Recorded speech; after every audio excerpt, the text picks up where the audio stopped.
guys, welcome to Talk Tuesday. Going up on the Tuesday. We are here, it is Tuesday, and last Tuesday I mentioned that I had a different video filmed and then I changed my mind last minute because I wanted to talk about Cyntioa. If you haven't seen that video, I'll link it below, but today I'm going to do the other video that I mentioned last week I was gonna do. And today our video is about Charles Manson, who is a lunatic. Let me tell you, this is a really interesting story. I think a lot of people have already heard of Charles Manson.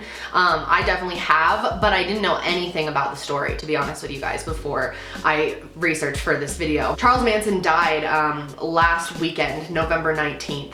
He passed away from natural causes in prison. So all of a sudden I got a ton of requests to do a video on him. Now, some people were like, please don't do a video on Charles Manson. We already have seen too many videos on Charles Manson. There's just already too much content out there about him, so don't do it. So I did a Twitter poll and the majority of you guys wanted the video. So we are gonna get into that video here, but first of all, this Talk Tuesday was kindly sponsored by Homescapes. It's free, it's on your phone. I'll leave a link in the description box so you can download it, but it's really, really fun. I've been having a blast with it lately. I really like to play it in times where I'm just waiting for something, like, you know, on the toilet, at the doctor's office, because our little millennial minds can just not function without something entertaining us at all moments. But for real, I love little games like this, and this is a puzzle solving game, but it actually has like a whole story going along with the puzzle solving. And basically you're getting an old house and renovating it, and there's all these characters, Austin the butler, his parents, there's even a cat, you can name it. I named mine Lily. And what's really fun about it is you get to renovate the whole house as you go. So basically how it works is you play puzzle games, and it's like matching power-ups,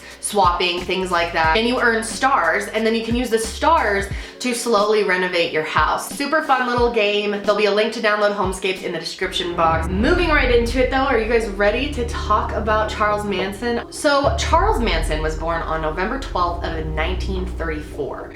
He is a Scorpio. Born in Cincinnati, Ohio to Kathleen Maddox, who was only 16 when she had him. She was a struggling alcoholic and a prostitute. So as you may guess, things were tough for Charles from birth. You know, your childhood really determines a lot of your future. For some of his childhood, he even stayed with aunts and uncles in a very religious family. He had to go to church a lot, and he hated church, except for he liked the singing, and that was his first introduction to music. As he got older, he was placed in like boys' schools and stuff, like home away schools, and he would run away from them. He was bounced around from place to place, person to person, and could never really understand his mother. His mother was extremely fucked up. She allowed the court to place him in the Givalt School for Boys. After 10 months, he ran away to find her, but she would not take him back. His mother was his main source of anger, like definitely. When you see him talk about it, I'll put in a clip, he's so angry, and especially angry at her for lying to him. The only thing my mother taught me was that everything she said was a lie, and I learned never to believe anyone about anything. The whole, you know, society structural thing was never a good fit for Charles. He ended up on the streets mainly and doing petty crimes such as breaking into gas stations, armed robbery, even auto theft. So I don't even know if those are considered petty crimes, but yeah, he ended up in jail pretty young. He was still just a teenager when he started spending time in prison in 1951. However, he was such an evil genius that he ended up like figuring out the whole prison system really quickly. He realized how he could become a model prisoner for everyone else and be treated much better. And so he was like the best prisoner in there. He was like honestly doing pretty well in jail, like had really built a life. I think for a lot of people whose lives are completely unstructured, just chaotic, you know, their parents just never had their shit together. I think a lot of people like that end up in jail, and they end up liking it because it is the only thing that's ever been structured for them. You know, there's rules, there's a place to be at every time of the day. In prison, he got really into music. That's where he first discovered it, and he would like write songs all the time. He even took classes in prison, and one of the ones he did really well in was the Power of Positivity class. And he kind of used this like sort of like the, you know, law of attraction type ideal to get everything the rest of his life. It became like his way of life. He twisted it into something where he could use it for power. He went into jail when he was 16, and he didn't get out until he was 32. Now think about that. He has been in jail more than half his life at that point. So when it was finally time for him to be freed from prison, he actually wanted to stay there. He even asked if he could stay in prison because it was like the only home he'd ever known. It was like he became so used to jail that it was his world, and he wanted to be there. And it wasn't like there was anything waiting for him on the other side. Who knows where his parents were, mom, let alone dad. And it's not like he had kids or like a lover to find. So he was kind of just like thrown back into the world. But he was finally released from prison on March 21st of 1967. But most of the time in between jail and the start of the cult is, you know, there's so much information on it. I can't really like explain everything he did during that time, but he was all over the place. He even touched in with Scientology at one point and then decided it was too whack even for him. He got married at some point. Eventually he decided that he wanted a family, and Manson never had a family. Like I said, like he was abandoned. He had serious abandonment issues. He decided to make his own family. He literally called it the family. He was in California at this time. He went back and forth mainly between Los Angeles and San Francisco, and he would prey on women and men who were also kind of misfits, who never felt like they fully belonged. Some of them were from well-off and decent families, but they never felt heard. He made women feel special and beautiful and wanted. Back then he was very charming, didn't look the way that he has recently. He could play guitar. People were very interested in him, women especially. I was living at the beach with my sister, and she came home and said to go down to a friend's house, which I did, and Charlie was there, and he was playing the guitar, and so I was introduced to him there. That night, we slept together. I felt really loved by him almost immediately, mostly because I think at that point, I was really desperate. He bought a place. It used to be a rundown movie set, actually. It's called Spawn Ranch, I think is how you say it. And he had all the Manson family members live there with him. There were really intense rules in the Manson family. He banned books, watches, clocks, and calendars. He refused to let any members in the family wear glasses. He really wanted his family members to see the world around them without the, you know, pressures of society. He was very much against like societal structure and Hollywood, fame and money, like that whole, you know what I mean. He was all about them seeing like natural beauty and removing all of the distractions. Another way he had them see natural beauty is acid, which personally I've never tripped acid before, but I've talked to a lot of people who have, and apparently it's just incredibly beautiful. Everything looks nicer, prettier. I mean, if you're having a good trip, of course, but everything is more like vivid, and you can end up feeling really positive and powerful. And the Manson family cult literally did hundreds of drug trips together. Charles Manson, I think at first really did want just like a family and wanted some control and some love,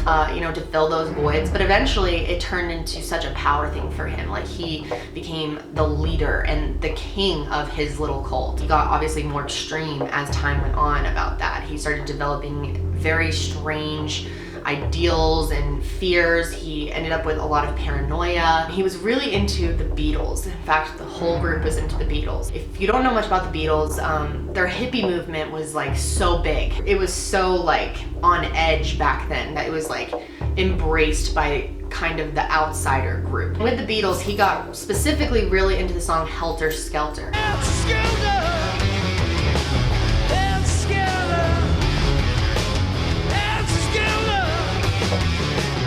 Helter Skelter to him kind of took on a new meaning. He described Helter Skelter as like an incoming war that was going to happen. He was sure, he was almost acting as if he was a prophet. He became very interested in the book of Revelations, the Bible, about the end of the world. He was all about the apocalypse, the world's gonna end, Armageddon type deal. He started to really use that as a power with all of his followers, started kind of scaring them. And all of them were pretty delusional. They thought that the Beatles were also fans of them. One time they even did an interview with Rolling Stone, the magazine, and during the interview they were like demanding that the producers call the Beatles for them.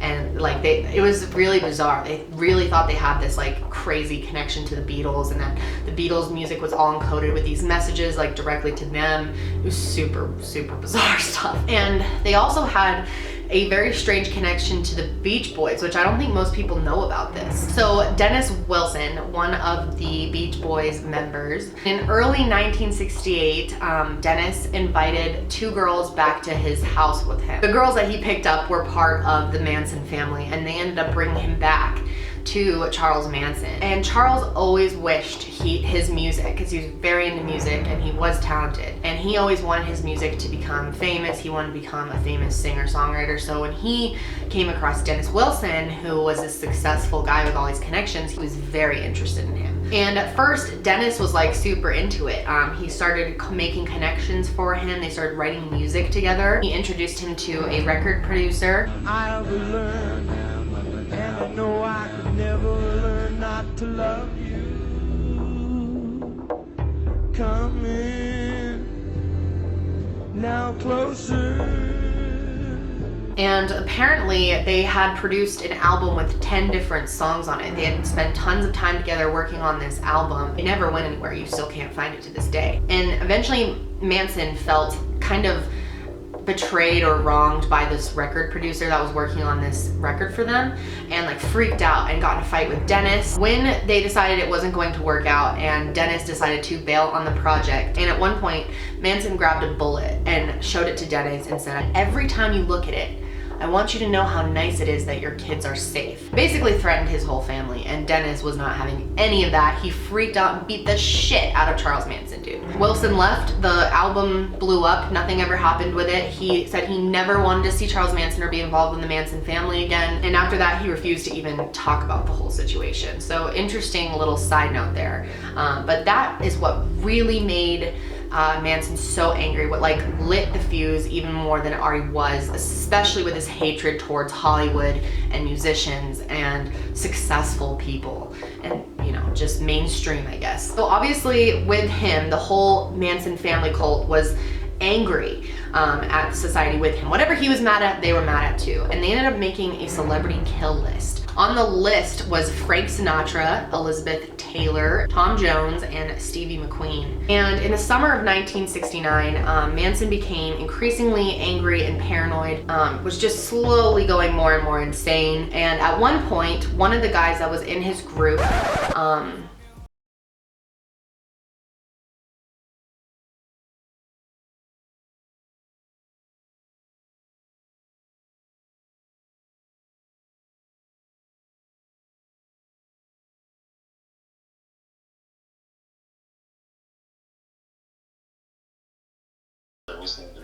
well, hopefully my camera doesn't pick it up. I'm gonna try to finish this video. Fucking people, dude. No respect. So one of Manson's family cult members was named Tex. That was his nickname. And he ended up scamming a black drug dealer. His name was Bernard Crown, but he was known on the streets as Lots of Papa. Lots of Papa. Scammed him for money. And on July 1st, he threatened them. He threatened the whole Manson family. So then Charles Manson himself went to his apartment and shot him. He actually did not kill this guy, but he thought he did. The next day, he heard a news report about a Black Panther member, which the Black Panther movement was really big during this time. There was a lot of racial tension in the country, similar to how it is now. But anyway, the news reported that a Black Panther member was shot and killed, and he thought it had to have been Lots of Papa, and it wasn't. So he got really paranoid. He started thinking the whole Black Panther movement was gonna come after him, because he started seeing it as like my cult versus their cult. Like he didn't understand what the movement was, and he just thought it was like teams and they were gonna strike back at him. So he got really paranoid about it, and that's when he really had his most racist time. He started really talking about a race war, an imminent race war that was just gonna happen eventually, and it would be Armageddon for the whole planet. On August 9th of 1969, Manson went to some of his female followers and cult members who were living with him, woke them up in the middle of the night and said, "You need to go with Tex," Tex being the other member, his kind of sidekick, I guess, and do everything that he says. And this is when the Manson murders began. These girls were so into him and would do anything that he said, and he knew that. And so he took advantage of it because he wanted people dead, but he didn't want to do it himself. So he didn't even go to the murder scenes. And that's why to this day, even though he was convicted of murder and life in prison, he never himself killed anybody, which is just interesting to note. He had these girls and Tex basically do it all for him. And this was to officially begin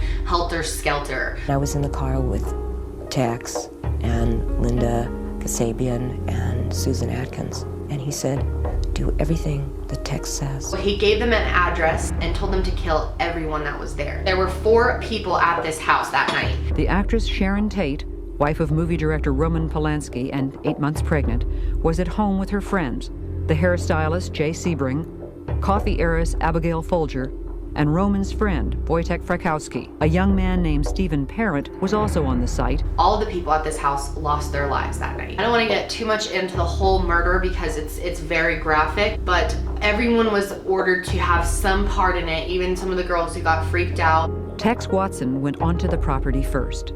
When he came upon Stephen Parent in his car, he shot him 4 times. Eventually, I think he went through a window or something, returned to a front door, and allowed the rest of us to enter.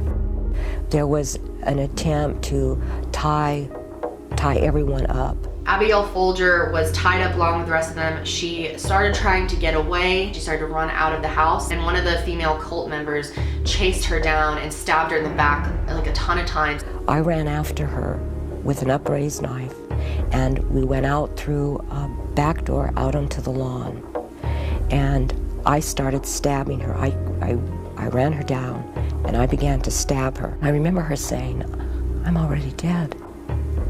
It was awful. It was really, really brutal, especially for the time. And they took their blood and wrote on the walls with it, "Death to pigs." They wrote on the refrigerator, wrote "Helter Skelter" there too. And it was just extremely brutal. Next morning when the maid came to work and obviously came across a horrible scene. And Roman Polanski, who is famous in Hollywood, was also accused of killing his wife. Everyone thought it was him for a while, and he went through hell. He was just a weird dude though, so it was kind of an easy person to blame, but the cult got away with it at first. Like literally the next evening, Manson decided to send the same group of people plus 2 other members with text to another address and was ordered to kill everyone there. And this was the home of a supermarket executive, and his name was Leno LaBianca, and his wife was Rosemary LaBianca. The Manson family arrived at the house, went in, and killed them both brutally, stabbing them tons of times. Tex turned me around and handed me the knife, and he said, "Do something," because Manson had told him to make sure that all of us got our hands dirty. And I stabbed Mrs. LaBianca in the lower back about 16 times. Another just brutal killing. Wrote on the walls again, a very similar style to the way they did before, and then they left. Scene at the LaBiancas was no less macabre than that at the Tate house. And on the walls, written in their blood, were the words, "Death to pigs," and "Rise," and on the refrigerator door, the words, "Helter Skelter." And so when this broke, people were like so freaked out, like these must be connected. But at first, investigators treated it as 2 separate cases completely. They thought that the second one was just a copycat case, which is where someone sees another murder happen and gets like inspired by the way they did it, and they go out and they do the same thing. Not the case. These were definitely connected and definitely was carried out by the same people. So they thought they got away with it, and it wasn't until August 12th of 1969 that they were all arrested for grand theft auto. They had several stolen cars, so that's what they first brought them in for. But interestingly enough, they were released because of mistakes in the warrant. On August 26th, the family actually killed one of their own members because they thought he was a snitch. His name was Donald Shea, and interestingly enough, a dorm mate of one of the Manson members overheard her talking about the whole thing and killing him and stuff, and she reported to the police. Once she was in custody, she started talking about everything they had done, the LaBianca murder, Sharon Tate, everything in jail, and her stories were retold by other inmates that listened to her, and they told the police, probably to get some type of like plea bargain or something. That's what really unraveled the whole thing. After that, they arrested all the rest that were involved. They were able to connect them to both of those murders with DNA evidence, and 4 months after the crimes were committed, they were finally charged. Now this became such a huge topic of debate because Manson himself never killed anybody, but he forced these people to do it. He's the cult leader, so what responsibility does he have? And there are people to this day that think he's innocent and should be let go. I just don't think people quite understand that just because you didn't commit the murder yourself doesn't mean you're off the hook. And that's what Manson kind of thought. Like, if I just have everyone else do this for me, I won't get in trouble. But he did. And court was a disaster and such a spectacle for the whole country that was watching this. Prosecutors really went after Manson also for his words of wanting to start a race war, his hatred towards the Black Panther movement, and that's what they really used in their defense. He tried to claim that he was innocent throughout the whole thing, and he completely orchestrated. He still had control over the women after this. He would tell them what to do. There was bizarre times where he would make them like jump around inside of the courtroom or have like a fake like panic attack or something, or like an exorcism almost. During the trial, as in their lives before, the three women took all their instructions from Manson. The entire proceedings were scripted by Charlie. Every day we'd meet and he'd decide, well, today I want you each to stand up and hold your hands in some stupid symbols. You're gonna get up and scream. You know, each day was scripted. And that day we proceeded through the events. With Manson, he believed that everything we did was creating some picture that was going to go out in the universe and somehow change it towards his, bend it towards his will.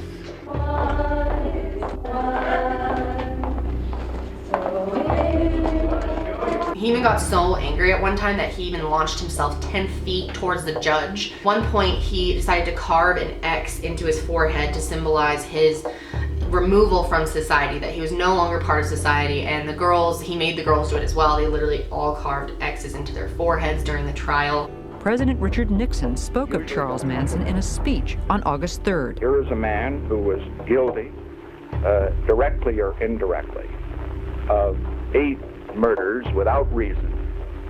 Here is a man yet who, as far as the coverage was concerned, appeared to be rather a glamorous. But in January of 1970, everyone that was being prosecuted was declared guilty, even Manson, given life in prison, all of them. Jury found each defendant guilty of conspiracy to commit murder and murder in the first degree. In a separate trial, Tex Watson was also found guilty and sentenced to death.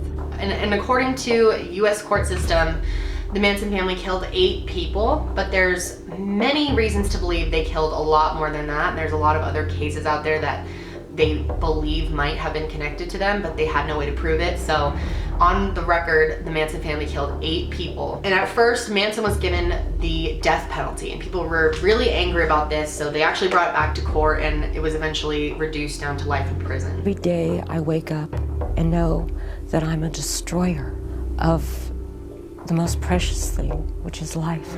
And living with that is the most difficult thing of all. And I do that because that's what I deserve, is to wake up every morning and know that. So recently, November 19th of 2017, Charles Manson passed from natural causes. In his most recent prison mugshot, Charles Manson looks every bit the crazed killer and cult leader who shocked and fascinated America in the late 1960s. Most famous victim was actress Sharon Tate, the 26-year-old pregnant wife of director Roman Polanski. So he was born in Scorpio season and died in Scorpio season. This man was very, very evil, very psychologically messed up. Definitely, I would consider him to be insane. It certainly is a very interesting story, and I'd love to know your guys' opinions on this, because I think that's so interesting to people that he never was, I mean, at least wasn't caught killing someone himself. And he got life in prison. So as always, I want to know your guys' opinion on this. What do you think of Charles Manson? What do you think of the whole Manson family cult? Make sure to give me a thumbs up if you liked this video and maybe want to see some videos on cults in the future. That might be cool. But that's it for me today, guys. I hope you're having a great day, and I will see you next time. Bye.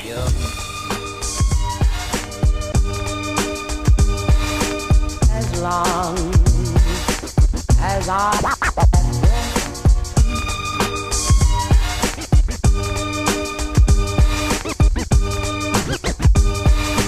a treasure